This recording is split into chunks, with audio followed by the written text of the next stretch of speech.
Assalamualaikum warahmatullahi wabarakatuh. Halo sahabat YouTube, jumpa lagi di channel kami.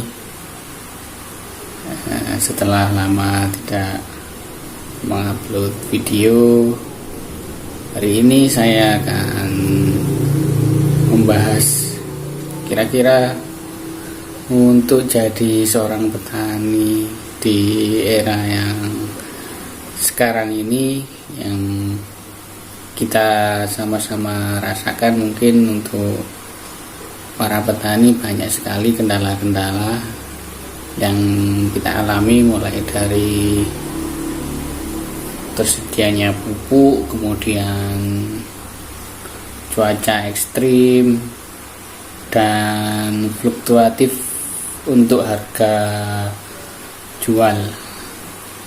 Kira-kira kita harus tanam apa supaya bisa mendapatkan hasil yang lebih, atau gampangannya supaya para petani ini bisa kaya, itu harus tanam apa? Nah, ini saya sering bertanya kepada teman-teman yang lebih senior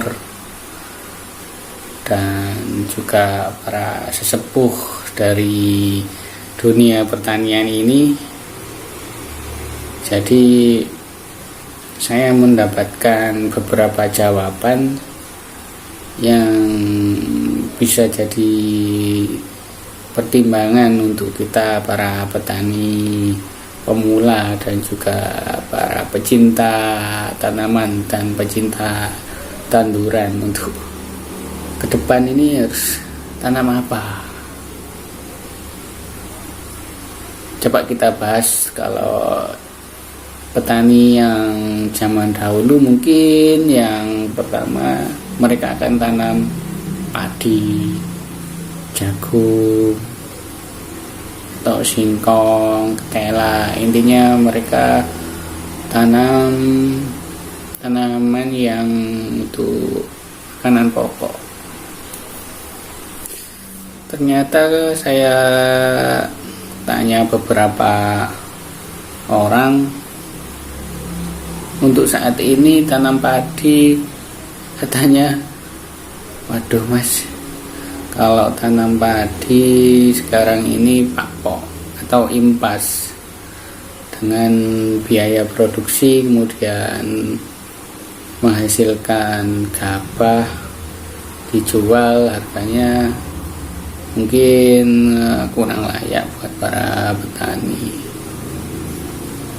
Jadi untuk saat ini mungkin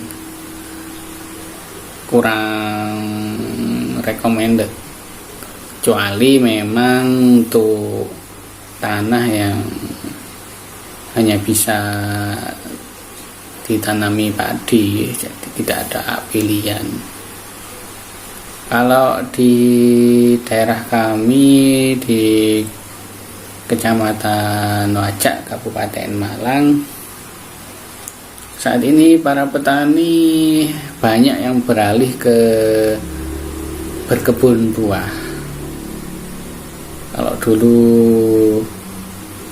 padi kalau musim penghujan, kemudian kalau musim kemarau sayur mayur. Sekarang banyak yang beralih ke buah-buahan, yang paling banyak adalah buah jeruk manis. Kenapa buah? Ternyata ada beberapa alasan atau pertimbangan. Mungkin yang pertama adalah buah ini tanaman tahunan. Jadi kita sekali menanam, kemudian kita rawat, usia sekitar 2 tahun sudah mulai panen, kemudian berlanjut panennya di tahun-tahun berikutnya, asalkan kita rawat dengan intensif dan bagus. Jadi istilahnya sekali panen Istilahnya sekali tanam panennya berulang-ulang. Jadi cukup diminati saat ini untuk berkebun buah jeruk di daerah saya. Kemudian ada lagi di daerah Pakai Saji, ada teman kita senior itu, ada Mas Yanto yang sukses berkebun durian Usangking, Bawor, dan Oji atau duri hitam. Memang kalau sudah panen ya hasilnya sangat luar biasa, tapi proses mulai dari awal butuh perjuangan dan waktu yang cukup lama. Kalau sayur mayur mungkin usia beberapa bulan sudah panen. Kemudian buah jeruk 1,5 tahun ke atas atau minimal 2 tahun sudah panen. Tapi kalau durian ini minimal 4 tahun, itu pun buahnya masih belum maksimal. Tapi ternyata menurut orang-orang yang sudah berkecimpung dan berpengalaman di sana, durian ini mengandung nilai ekonomis yang tinggi. Jadi banyak dari mereka yang sukses berkebun durian ini ya jadi jutawan lah, karena memang harganya bagus dan peminatnya juga banyak. Saya sendiri juga penggemar durian, tapi tidak punya pohonnya, jadi tiap musim beli. Di antara varietas tadi mulai dari padi, kemudian singkong, jagung, buah-buahan, sayur-sayuran. Apa yang paling recommended di masa yang akan datang? Kalau dari buah saya melihat ada tiga jenis. Yang pertama mungkin ada alpukat. Alpukat masih pangsa pasarnya masih bagus.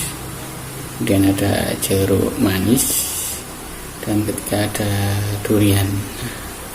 Cuman untuk prosesnya kita harus belajar cukup banyak, mulai dari persiapan lahan, kemudian penanaman, perawatan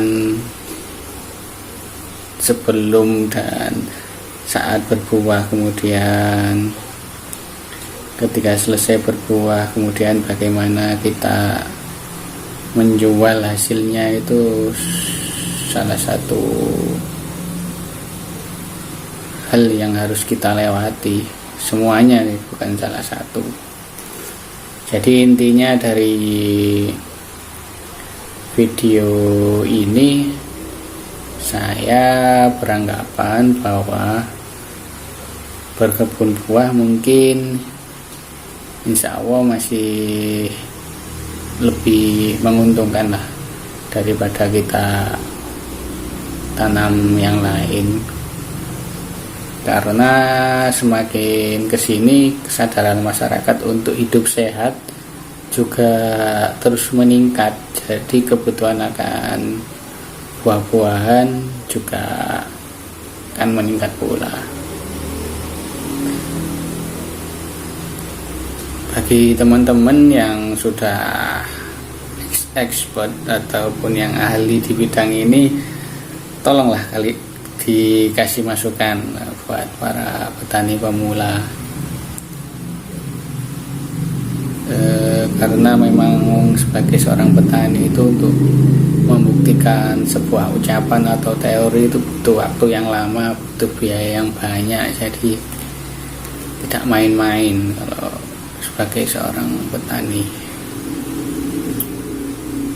Saya kira tanggapan ataupun uraian saya tentang tanam apa yang kira-kira bisa menguntungkan cukup sampai di sini. Mungkin saya hanya berteori, tidak ada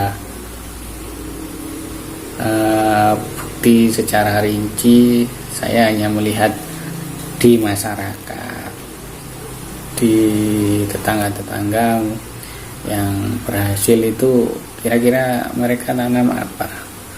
Kalau di daerah Wajak, di daerah Poncokusumo, kebanyakan yang berkebun jeruk itu alhamdulillah berhasil, banyak yang berhasil lah daripada yang enggak, misalkan dirawat. Kemudian kalau di yang lainnya berkebun durian, mungkin bukan di tempat saya yang banyak, mungkin di Batu Saji, Gunung Kawi dan lain-lain. Dan saya lihat prospeknya juga cukup bagus. Bagi teman-teman yang tidak sengaja menemukan channel kami, jangan ragu untuk ikut membantu subscribe dan aktifkan notifikasinya supaya kita bisa belajar bareng di sini, saling bertukar pikiran dan unek-unek tentang dunia tanaman dan dunia pertanian. Terima kasih. Ada kurang lebihnya saya mohon maaf. Apabila ada kekurangan silakan dikritik dengan cara-cara yang baik. Terima kasih. Assalamualaikum warahmatullahi wabarakatuh.